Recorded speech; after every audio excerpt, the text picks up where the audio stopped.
શ્રી ઉમા મહિલા ઉત્કર્ષ મંડળ ધોરાજી દ્વારા ધોરાજી કડવા પાટીદાર સમાજની વાડી ખાતે 2 દિવસીય એક્ઝિબિશન એન્ડ સેલનું આયોજન કરવામાં આવ્યું હતું, જેમાં મોટી સંખ્યામાં મહિલાઓએ ખરીદી કરી હતી। આ એક્ઝિબિશન એન્ડ સેલમાં કડવા પાટીદાર શહેરની અને ગ્રામ્ય વિસ્તારોમાં જે મહિલાઓ ઘર બેઠા પોતાના ગૃહ કાર્યની સાથે આજીવિકા માટે રેડીમેડ ગાર્મેન્ટ, રસોડાના મસાલા, બ્યુટી સાધનો, ઘર વપરાશની ચીજો જેવી અનેક વસ્તુઓનું માર્કેટિંગ કરી રહી છે તેવી મહિલાઓ માટે શહેરના ઉપલેટા રોડ પર આવેલ કડવા પાટીદાર સમાજની વાડીમાં માર્કેટિંગ માટે સ્ટોલ રાખવામાં આવ્યા હતા। મંડળ દ્વારા તારીખ 26 અને 27 જાહેર એક્ઝિબિશન અને સેલનું આયોજન કરવામાં આવેલું છે। આ એક્ઝિબિશનમાં ધોરાજી શહેર ઉપરાંત ગ્રામ્ય વિસ્તારની ઘણી બધી બહેનોએ પોતાનો સ્ટોલ રાખી અને ભાગ લીધો છે।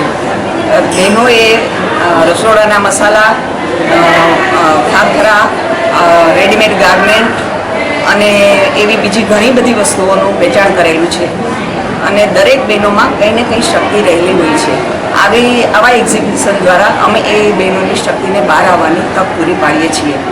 ભવિષ્યમાં પણ અમે આવા કાર્ય જેમાં દરેક જ્ઞાતિના બહેનોએ માર્કેટ કરતા ઓછા દરે વ્યાજબી ભાવે ખરીદી કરી હતી। પોતાના વ્યવસાયનો વ્યાપ વધારી પોતાની આમદનીમાં વધારો કરી શકે અને મહિલાઓમાં પડેલી શક્તિને બહાર લાવવા આ આયોજનની પોતાના માર્કેટિંગમાં વધારો કરી શકે તેવા ઉમદા હેતુને ધ્યાને લઈ આયોજન કરવામાં આવ્યું હતું। મંડળના પ્રમુખ મીનાબેન એસ પટેલે વિશેષ વિગતો આપી હતી। Yashwant Dalsania, Hind TV news, Dhoraji.